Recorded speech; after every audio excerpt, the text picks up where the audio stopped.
Most people think money fails because governments print too much of it, or because economies crash, or because some powerful leader makes a bad decision. But that's not what actually breaks first. What breaks first is something invisible, something you can't see, can't measure, and can't vote against. And by the time you notice it, it's already too late. Stick around because by the end of this video, I'm going to show you exactly what stage we're in right now and 3 things you can start doing today before this happens to you. Here's the thing that most people miss. Money isn't real, not the way you think. The dollar in your wallet, or the pound, or the euro has no intrinsic value. You can't eat it. You can't build with it. You can't burn it for warmth. Well, you could, but it wouldn't last very long. Money works because of one thing, one invisible thing: trust. Think about it. When you go to the store and hand over a piece of paper for groceries, the store doesn't want the paper. The store accepts it because they trust someone else will accept it too. And that person trusts someone else. And on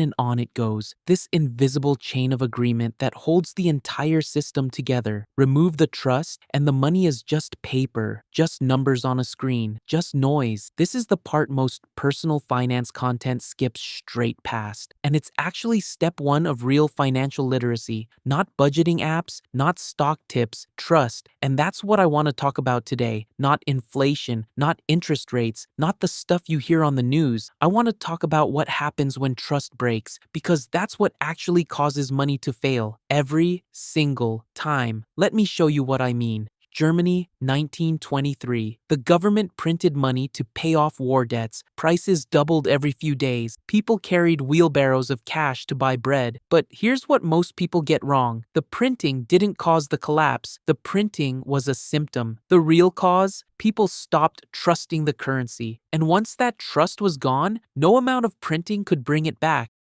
Argentina, 2001. The government pegged the peso to the dollar, a promise. Your money is safe. Your money is as good as dollars. And then one day, they couldn't keep that promise. Bank accounts were frozen. People lost everything overnight. Not because the money disappeared, because the trust did. Notice it yet? 2 countries, 2 decades apart, same exact failure. Let's keep going. Zimbabwe, 2008. Inflation hit 79.6 billion%. Let that sink in. Billion. With a B. $100 trillion note couldn't buy a loaf of bread. The money was still there. The numbers were still in the accounts. But it didn't mean anything anymore. Economists have a name for this: hyperinflation. When inflation feeds on itself and trust doesn't erode, it evaporates. Lebanon, 2019. This one's recent. This one's modern. Banks just stopped letting people withdraw their own money. ATMs froze. Savings evaporated. In the years that followed, the Lebanese pound lost more than 90% of its value. A country that looked stable from the outside collapsed from the inside. Now look at these 4 stories. Different countries, different decades, different currencies, but the same pattern. In every case, the money didn't fail first. Trust failed first. The money was just the casualty. And honestly, that should scare you a little, because it means the thing that protects your money isn't a government, isn't a bank, isn't a policy. It's an invisible feeling, and feelings change fast. So how does it actually happen? How does trust die? Not suddenly,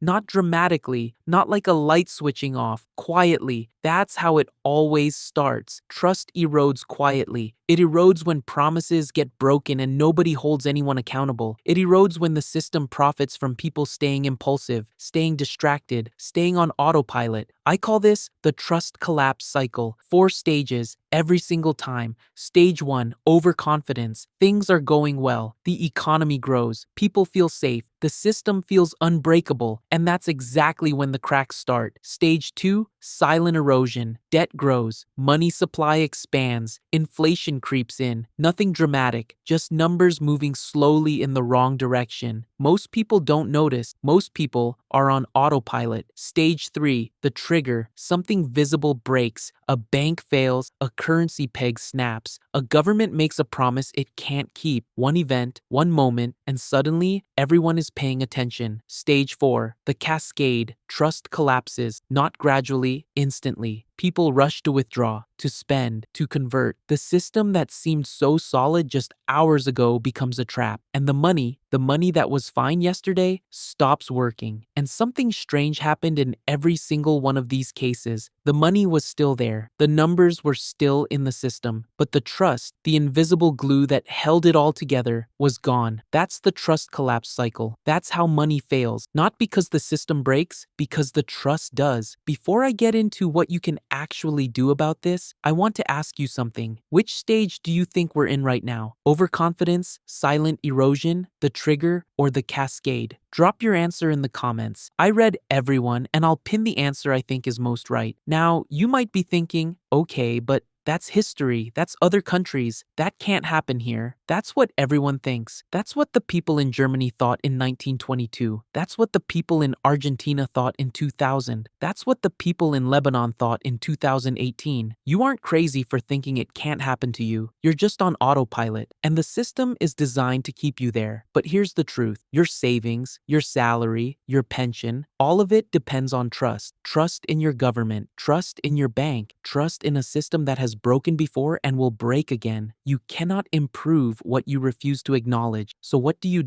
You don't panic. You don't stockpile gold and canned food. You don't become one of those doomsday preppers on the internet. That's not protection. That's fear. Real protection looks different. First, diversify. Not just stocks and bonds, and not in theory, in practice. That might mean a slice of your savings in something tied to property instead of cash. A skill you could sell if your job disappeared tomorrow. Even just not keeping 100% of your emergency fund inside one single bank app. If all your wealth sits in one currency, in one country, in one bank, you're not protected, you're concentrated. Second, understand the system. Most people go their entire lives without understanding how money actually works. They earn it, they spend it, they save it, and they never ask why it has value. That's autopilot, and autopilot is how you get trapped. Third, build real assets, skills, knowledge, relationships, things that hold value regardless of what currency is in your pocket. The kind of assets that don't disappear when trust does. This is the actual foundation of personal finance, not which app you use, but what you understand. Financial freedom is not created by income alone. It's created by control, and control starts with understanding. Small decisions repeated consistently become massive outcomes over time. Not perfectly, not aggressively, not like a millionaire influencer online, just intentionally. Here's the thing that most people miss about money failing. They think the worst case scenario is a total collapse, complete chaos, society breaking down. But that's not the worst case. That's the obvious case, and obvious threats are easy to prepare for. The real threat is the quiet one. Some economists call it stealth inflation, and it's more dangerous than a crash because nobody panics over something invisible. Here's what it actually looks like. Say your salary goes up 4% this year. Sounds great, but if prices went up 6%, you just got poorer. Even though the number on your paycheck got bigger, your purchasing power shrank while your bank balance grew. That's not a crash. That's trust eroding, one paycheck at a time while you're on autopilot. The system profits when people stay impulsive. The system profits when people don't ask questions. The system profits when you trust it blindly. And that's why the most dangerous thing you can do is nothing. Income matters, but behavior matters more. Not what you earn, what you understand, not what you have, what you control. Most people think money fails because of external forces, governments,